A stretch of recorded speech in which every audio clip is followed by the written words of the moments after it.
Series चला रहा हूं जिसमें मैं भारत की नदियों को मैप बना करके आपके लिए स्पेशल रिवीजन करा रहा हूं। ठीक है, स्पेशल मैंने कुछ और भी पिछले वीडियो में मैंने बता दिया था, जो छूट गया है मैं उसको कवर कर दूंगा। जैसे ये गोदावरी का हो गया, ये कावेरी कृष्णा का हो गया और ये तो ब्रह्मपुत्र का ये भी बता दूंगा। तो सबसे इंपॉर्टेंट है, यहाँ देख सकते हो, बाकी सभी इंपॉर्टेंट है लेकिन बहुत इंपॉर्टेंट पूछे जाते हैं नर्मदा और इसकी जो अन्य आसपास की नदियां हैं, सहायक हो गया और जैसे कि लूनी वगैरह ये हो गया और इसका इधर जो तापी वगैरह हो गया, बहुत पूछे जाते हैं। तो मैपिंग थ्रू इसको बता दिया है, तो आप इसको अच्छे से एक बार रिवीजन कर लीजिए, क्योंकि वीडियो बनाने का मकसद मेरा यही होता है कि आप कुछ चीजों को मैपिंग थ्रू अच्छे से बताना और जो डायग्राम फ्लो चार्ट है उसको एक बार अच्छे से समझा देना, ताकि आप उसको उतार के कॉपी में अच्छे से रिवीजन कर सकते हैं। बाकी इसके नोट्स के लिए आप हमारे टेलीग्राम ग्रुप में ऐड हो सकते हैं, कमेंट सेक्शन में नंबर है, वहां से मैसेज करना।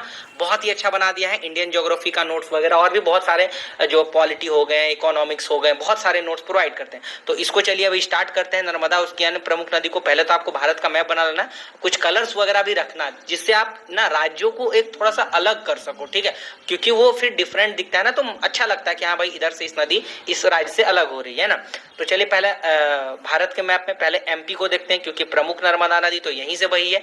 तो स्टार्टिंग करेंगे यहाँ से, कहाँ से, अमरकंटक की पहाड़ी से। तो अमरकंटक की पहाड़ी से ये निकलेगी, मध्य प्रदेश को पूरा कवर करेगी, उसके बाद थोड़ा सा ये यहाँ पर महाराष्ट्र की ओर बहेगी, फिर यहाँ से गुजरात होते हुए खंबात की खाड़ी में गिरेगी। रिफ्ट घाटी का उदाहरण है, ये पश्चिम की ओर बहती है ना। ओके, अमरकंटक की पहाड़ी से इसका उद्गम स्थल होता है, ये तो पता ही है। इसका दो और इंपॉर्टेंट चीज याद रख लेना, यहाँ से एक ऊपर से एक विंध्याचल पर्वत है, नीचे में सतपुड़ा है, बीच से नर्मदा बही है। और इसके चार जो प्रमुख जो सहायक नदी है और ऊपर तीन, मतलब कि 7, उसको भी याद कर लेना। जैसे नीचे का 4 बंजर नदी, सेरा नदी, शक्कर नदी और तवा नदी। ऊपर वाला का आप याद कर लेना, जो इंपॉर्टेंट है, एक बरना हो गया, एक कोलार हो गया यहाँ से, और एक हिरण नदी हो गया। ठीक है, तो इसको याद कर लेना। फिर यहाँ से आते हैं, थोड़ा सा गुजरात के साइड आते हैं, तो देखो यहाँ से एक याद रखना, मध्य प्रदेश से ही ये स्टार्ट है और गुजरात को कवर करके खंबात की खाड़ी में गिरती है।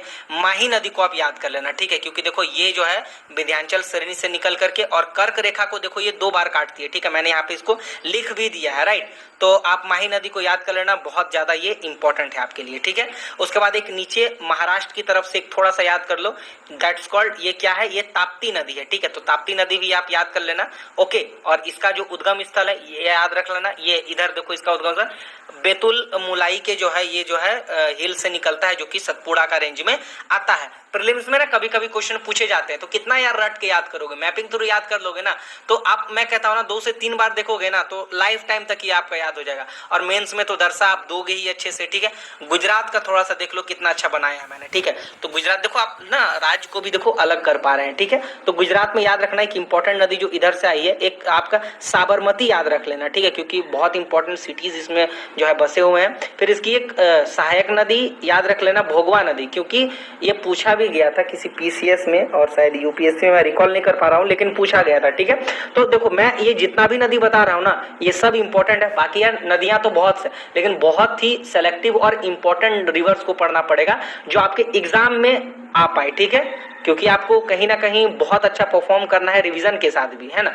तो यहाँ पे याद एक कर लेना, अरावली श्रेणी से याद कर लेना, इधर से ये जो निकलती है लूनी नदी, जो कि कच्छ के रण में जो समा जाती है ना, लूनी नदी। और इसकी एक सहायक याद रख लेना, ये देख लो भाई, जवाई नदी। ठीक है, याद रखना। अच्छा, और एक इंपॉर्टेंट याद रखना, राजस्थान के साइड में जो ये साबरमती नदी मैंने कहा ना, ये भी अरावली श्रेणी से ही निकलता है। ठीक है, तो इसको भी बहुत अच्छे से आप याद रख लेना। तो ऐसे करके आप नर्मदा और उसके आसपास के प्रमुख नदी को याद करना। अच्छा, ये देखो ना, ये एमपी पीसीएस के लिए भी बहुत ही हेल्पफुल है, जो गुजरात पीसीएस की तैयारी करते हैं, आरएएस के लिए तो हेल्पफुल है ही, साथ ही यूपीएससी के लिए भी हेल्पफुल है, और भी अदर्स एग्जाम के लिए हेल्पफुल है, बीपीएससी, यूपीपीसीएस।